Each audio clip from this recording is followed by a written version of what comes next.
Fellow Ghanaians, good evening, and thank you for having me in your homes once again. 2 weeks ago, we began the reopening of our schools as part of the phased approach to bring our nation back to normalcy following the outbreak of the novel COVID-19 disease in our country. Since that time, final year university students, SHS 3 and SHS 2 Go Track students have all returned to school. From tomorrow, Monday, 29th June, final year junior high school students in 17,439 schools across the country will return to school to prepare and sit for the Basic Education Certificate Examination, BECE. They will be the final and indeed the largest batch of students to return to school. In all, we're expecting some 750,000 persons, comprising 532,000 JHS 3 students and 218,000 teaching and non-teaching staff and invigilators to be involved in tomorrow's exercise. To protect the lives of these students and all other personnel, government has put in place the relevant measures in consultation with the Conference of Heads of Basic Schools and Regional and District Directors of Education and Health. Like senior high schools, universities, and other tertiary institutions, all junior high schools across the country have been fumigated and disinfected. Additionally, we have procured and distributed 45,000 Veronica buckets, 90,000 gallons of liquid soap, 90,000 rolls of tissue paper, 40,000 thermometer guns, 750,000 pieces of 200 mils sanitizers, and 2.2 million reusable face masks, i.e. 3 per person, all with the intent of guaranteeing the safety of the students, teaching and non-teaching staff. 2 masks each will be delivered tomorrow, and the third within the next 2 weeks. I've been very impressed by the adherence to the enhanced hygiene and social distancing protocols by authorities and students in our universities and other tertiary institutions and senior high schools. Yes, there have been a few hitches surrounding the reopening, but largely they have been smooth and seamless. In these institutions, the washing of hands under running water, the maintenance of social distancing, the refrain from shaking hands and hugging, and the wearing of masks have become a part of the routine of school lives. We're determined to ensure the same level of conformity in our junior high schools. So through the District Directors of Education and the District Directors of Health, a COVID-19 sensitization program will be organized for all head teachers and their teaching staff from Monday, the first day of school. This will ensure that the do's and don'ts of the protocols are clearly spelt out for the head teachers for onward transmission to the students.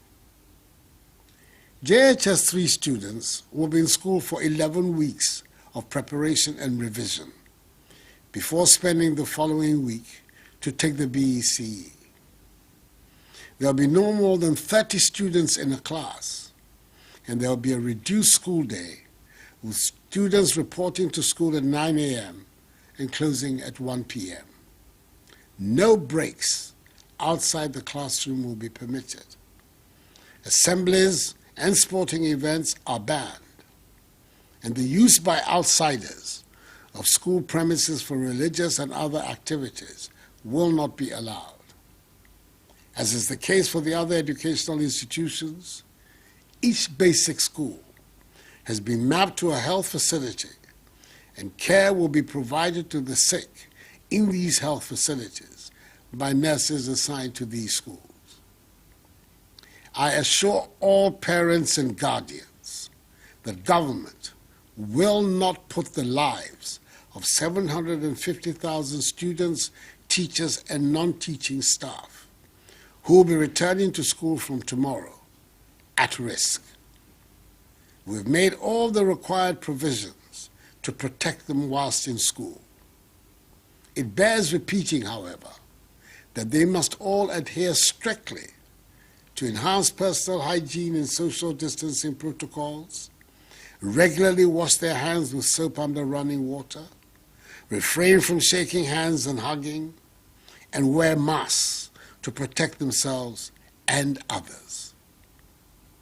Our survival, I repeat, is in our own hands, and together we can defeat this virus. We all know that these are truly historic times.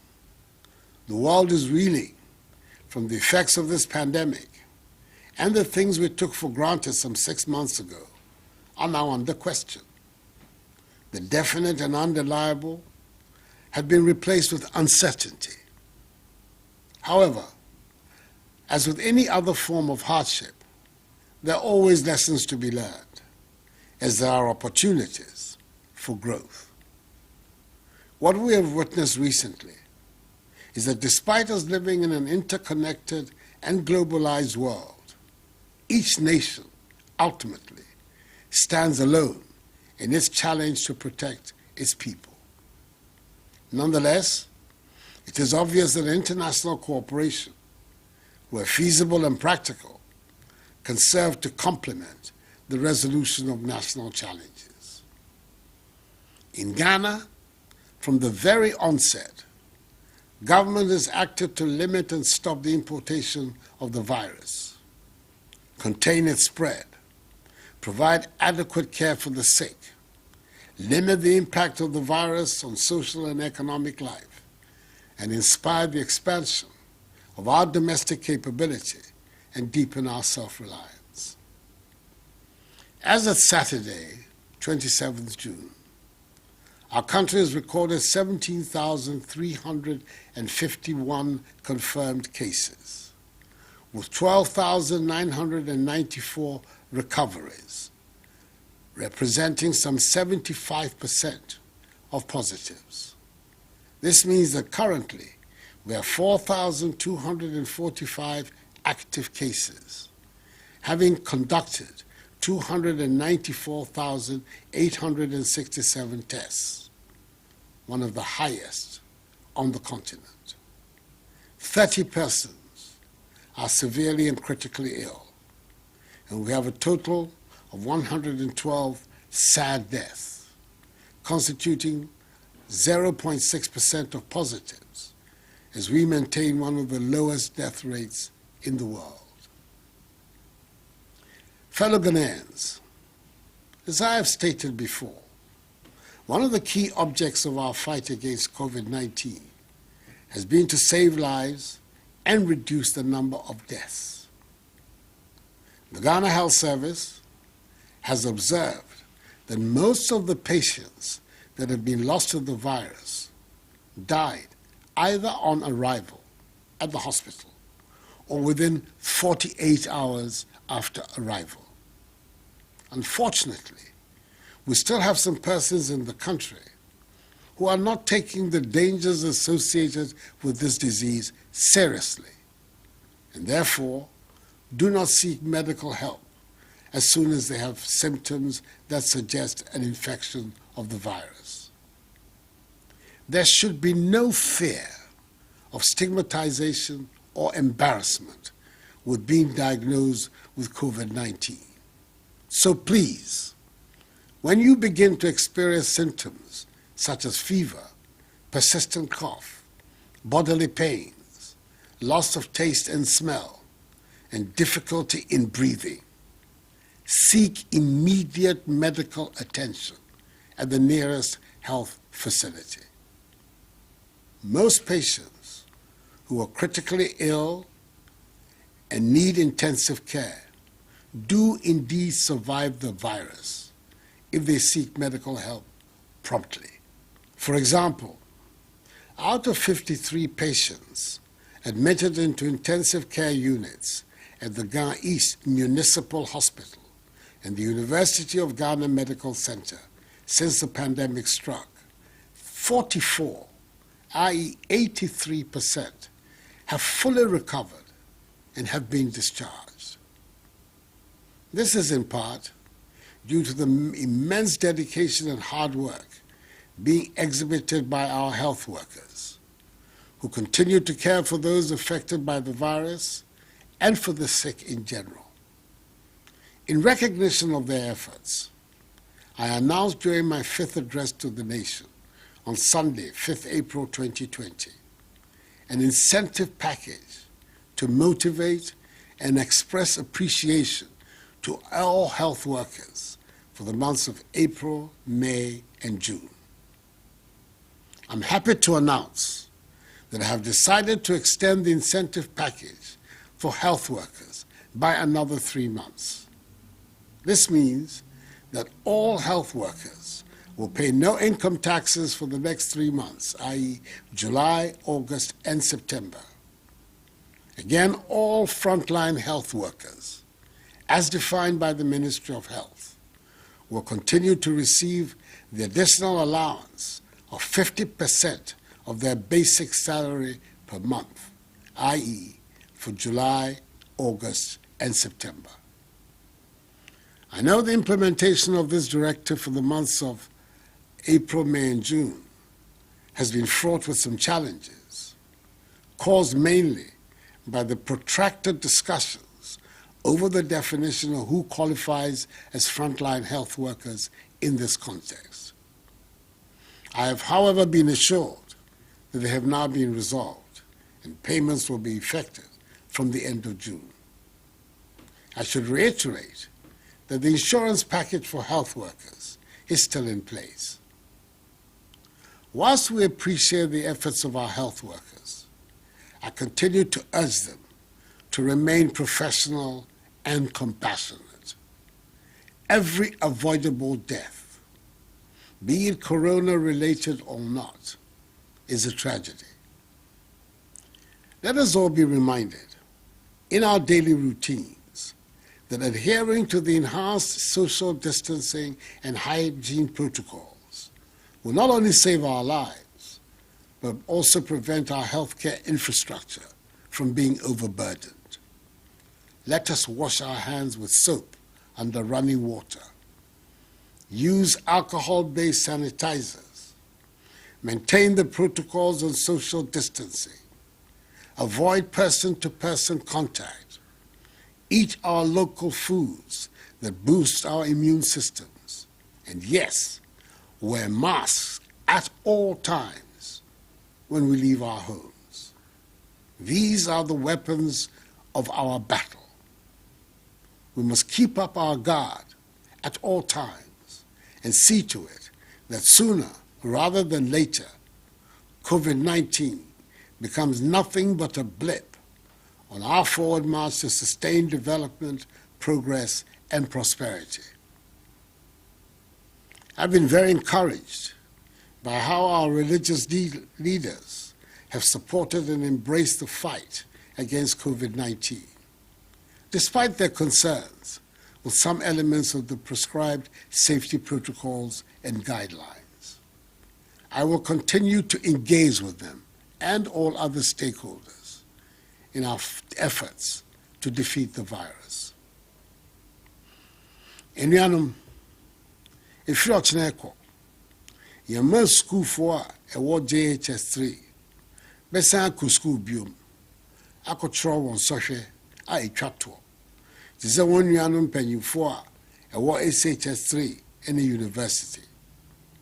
JHS3 foɔ bɛdi na wɔtwe edu baako ɛwɔ sukuu ansa na wɔn atwerɛ wɔn sɔhwɛ no. Ɛsɛ yɛn nyinaa ehu sɛ ɔman no kɔ so gyina yɛn adesua so nti ɛnsɛ sɛ yɛdidi ho agorɔ. M'aban no ayɛ nhyehyɛe a ɛbɛbɔ mmɔfra no nyinaa ho ban. Nti awofoɔ, ɛma moyɛ me nhyehyɛmmɔ. Ɛfiri sɛ ɔman Ghana nkɔsoɔ, ɛhia sɛ mmɔfra no nyinaa ɛbɛsua adeɛ. Anyame mɛ, kɛgye wɔ JHS 3B Baya School. Kone amaye kaseni, ke ha me exam. Tomo amenyemi me onukpai ni yo SHS 3 ke university. JHS 3B Baya Ochi Nyuma ke ekome ye school. Daniel me baba na mengma ame exam. Isane wo fe wono ake. Wamano ya dumo ni kasemono. Noe wo isani wo kesho. Woto gbejiano. Ni babu beke biye he. Noe wo follow e. Yeka hanye muso ashanye. Ejake Ghana no ya. Hiani beke bi fe akaseni. Fellow Ghanaians, as we cross the halfway point of 2020, arguably one of the most difficult years in recent memory, I continue to feel a sense of gratitude, determination, and faith. Gratitude towards you, the Ghanaian people, who have shown such extraordinary grace and selflessness throughout this difficult period. Determination in my work for all of you, bringing Ghana through this crisis and beyond, and making sure we come out of this stronger than ever before. And faith in the one true God who orders our every step. This too shall pass. For the battle is the Lord's, and with him by our side, we fear nothing but his judgment and need nothing but his grace. May God bless us all in our homeland Ghana and make her great and strong. I thank you for your attention and good night.